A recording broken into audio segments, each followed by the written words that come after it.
Hello friends, నేను మీ Shanti. Welcome back to SRK fun and food.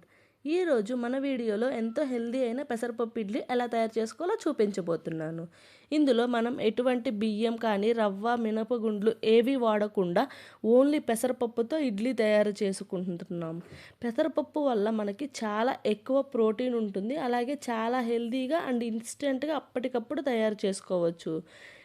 ఇది వచ్చేసి ఎవరైనా తినవచ్చు, ఈవెన్ షుగర్ పేషెంట్స్ కూడా తినవచ్చు. ఎందుకంటే మనం ఇందులో బియ్యం ఏం యూస్ చేయట్లేదు కదా. ఈ ఇన్స్టెంట్ పెసర ఇడ్లీ ఈజీగా ఎలా తయారు చేసుకోవాలో చూసేద్దాం రండి. ముందుగా ఒక బౌల్ తీసుకొని అందులో నేను ఇక్కడ 1 కప్ పెసరపప్పుని తీసుకుంటున్నా. ఈ పెసరపప్పు మీరు మార్నింగ్ చేసుకునే పని అయితే ఇడ్లీ నైట్ అంతా నానబెట్టుకోండి. ఒక 2 టైమ్స్ వాష్ చేసి నైట్ అంతా నానబెట్టుకోండి. లేదు మీకు మార్నింగ్ లేక అప్పటికప్పుడు చేసుకోవాలనుకుంటే మినిమం ఒక 2 to 3 అవర్స్ పాటు నానబెట్టుకోండి. ఇలా నానబెట్టుకున్న తర్వాత మళ్ళీ ఒకసారి వాష్ చేసుకొని ఏమీ వాటర్ లేకుండా వాటర్ అన్నీ వంచేసుకొని ఇలా మిక్సీ జార్ తీసుకొని అందులోకి ఈ పెసరపప్పు మొత్తం యాడ్ చేయండి.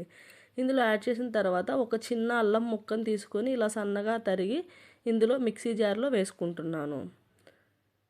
మనం ఇలా అల్లం వేసుకున్న తర్వాత ఇందులో ఒక పచ్చిమిర్చి కూడా తీసుకొని ఒకటి చాలు, మీకు మంచిగా కొంచెం స్పైసీగా కావాలనుకుంటే ఒక 2 పచ్చిమిర్చిలు తీసుకొని ఇలా తుంచి వేసుకోండి. నెక్స్ట్ ఇందులోకి నేను ఇక్కడ 1 కప్ పెసరపప్పుకి చిన్న కప్పు పెరుగు తీసుకుంటున్నాను. ఫుల్గా లేదంటే 1/2 కప్ వరకు సరిపోతుంది పెరుగు అనేది. అందులోనే ఆ పెరుగు రుచికి సరిపడా సాల్ట్ కూడా యాడ్ చేసుకోండి. ఆ పెరుగు కప్పులోనే కొంచెం వాటర్ కూడా యాడ్ చేసుకొని ఇక్కడ మనం యాడ్ చేసుకుందాం. మనం దీని బ్యాటర్ వచ్చేసి మనకి ఇలా ఉండాలి కన్సిస్టెన్సీ. మనకి ఇడ్లీ బ్యాటర్ అర్థమవుతుంది కదా, మరీ లూజ్గా కాదు మరీ థిక్గా కాకుండా మీడియం కన్సిస్టెన్సీలో ఉండాలి. ఇలా బ్యాటర్ ప్రిపేర్ చేసుకున్న తర్వాత మనం ఇందులోకి పోపుని పెట్టుకుందాం. పోపు గెంటె పెట్టుకొని అందులోకి చిటికెడు ఆయిల్, ఆవాలు అండ్ జీలకర్ర ఇవి 2 యాడ్ చేస్తున్నాను. ఇవి 2 యాడ్ చేసి ఇంకా స్టవ్ ఆఫ్ చేయండి. ఆల్రెడీ హీట్ ఉంటుంది కదా, అది సరిపోతుంది. వెంటనే స్టవ్ ఆఫ్ చేసి ఈ పోపుని మనం ఈ బ్యాటర్లోకి వేసేద్దాం. ఇది వేసిన తర్వాత మొత్తం ఒకసారి కలిసేలాగా స్పూన్తో మిక్స్ చేద్దాం. మొత్తం బాగా మిక్స్ అవ్వాలి కదా, ఇలా మొత్తం కలిసేలాగా మిక్స్ చేసుకుందాం. ఇలా మొత్తం అంతా మిక్స్ అయిన తర్వాత మనం ఇందులోకి ముందుగా సన్నగా తరిగి పెట్టుకున్న ఒక 2 క్యారెట్స్, చిన్నవైతే 2 క్యారెట్స్ ఇలా తురుము పట్టుకొని అండ్ సన్నగా తరిగి పెట్టుకున్న కొంచెం కరివేపాకు అండ్ కొత్తిమీర ఇవి కూడా యాడ్ చేస్తున్నాను. మంచిగా హెల్దీ కదా క్యారెట్, ఇవన్నీ ఆకుకూరలు, అదే కరివేపాకు కొత్తిమీర ఇవన్నీ, అందుకని ఇవన్నీ కొంచెం కొంచెం యాడ్ చేసి మొత్తం ఇలా మిక్స్ చేసుకుందాం. ఇలా మిక్స్ చేసుకున్న తర్వాత కొంచెం సేపు పక్కన పెట్టి మనం ఈలోపు చట్నీని ప్రిపేర్ చేసుకుందాం. ఇక్కడ నేను నీకు పల్లీలు టమాటా చట్నీ చూపిస్తాను. చాలా టేస్టీగా ఉంటుంది ఈ ఇడ్లీలోకి, ఒకసారి ట్రై చేయండి.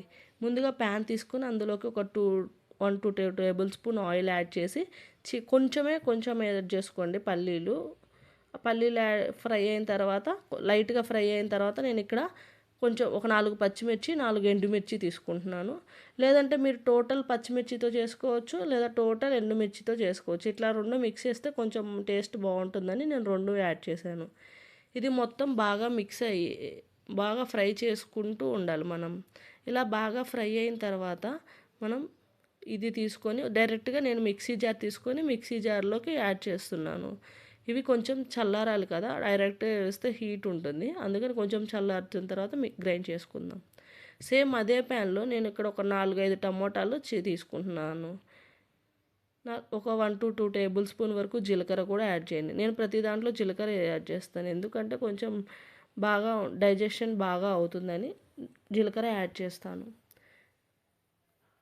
ఇట్లా మీడియం ఫ్లేమ్లో పెట్టి ఒక 5 minutes మూత పెట్టి మగ్గనిద్దాం. మగ్గిన తర్వాత ఫైనల్గా కొంచెం కొత్తిమీర కూడా యాడ్ చేసి జస్ట్ ఒక 2 seconds అట్లా మగ్గనిచ్చి వెంటనే స్టవ్ ఆఫ్ చేసుకుందాం.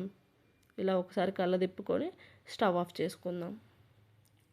ఇలా స్టవ్ ఆఫ్ చేసిన తర్వాత మనం ముందుగా యాడ్ చేసుకున్నాం కదా, వాటన్నింటిని బాగా గ్రైండ్ చేసి అందులోకి ఒక 5-6 చిన్నుల్లిపాయల రబ్బలు అండ్ మనం టమోటాలు ఫ్రై చేసాం కదా, ఆ టమోటాలు కూడా ఇందులో యాడ్ చేసి అండ్ టేస్ట్కి తగినంత సాల్ట్ యాడ్ చేసి మొత్తం మళ్ళీ మెత్తని పేస్ట్లా గ్రైండ్ చేసుకుందాం.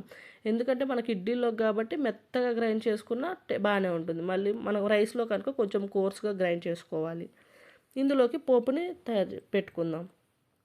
మళ్ళీ సేమ్ పోపు గరిటె పెట్టుకొని అందులోకి తాలింపు గింజలు, ఒక ఎండుమిర్చి తీసుకొని కొంచెం కరివేపాకు వేసుకొని మనం పోపు పెట్టుకుందాం. ఆ పోపుని దీంట్లో పచ్చడిలో వేసి మొత్తం మిక్స్ చేసుకుందాం.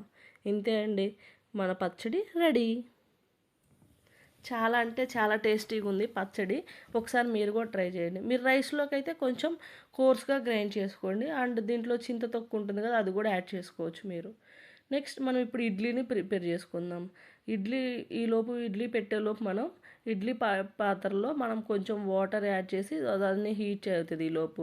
ఈలోపు మనం ఈ ప్లేట్లు తీసుకొని దానికి కొంచెం ఆయిల్ అప్లై చేసామంటే మనకి ఈజీగా వచ్చేస్తుంది. మీరు ఇడ్లీ పెట్టే ముందు ఇడ్లీ బ్యాటర్లో కొంచెం బేకింగ్ సోడా కానీ వంట సోడా కానీ యాడ్ చేసుకోవచ్చు. ఎందుకంటే కొంచెం బాగా సాఫ్ట్గా ప్లఫీగా వస్తాయి. నాకు ఇది అంతగా ఏం నచ్చదు కాబట్టి బేకింగ్ సోడా అన్నిట్లో యూస్ చేయను. మీకు కావాలంటే అది ఆప్షనల్, మీరు యూస్ చేసుకోవచ్చు. ఇట్లా మీడియం ఫ్లేమ్లో పెట్టుకొని ఇడ్లీ కుక్ చేసుకొని మధ్యలో ఒకసారి ఇట్లా మూత ఓపెన్ చేసి కుక్ అయినవా లేదా ఇట్లా చెక్ చేసుకోండి. ఇక్కడ చూడండి, ఏం పిండి తగలకుండా పర్ఫెక్ట్గా కుక్ అయినాయి మన ఇడ్లీ వచ్చేసి. ఇట్లా సర్వ్ చేసుకొని ఇంకా తినడమే.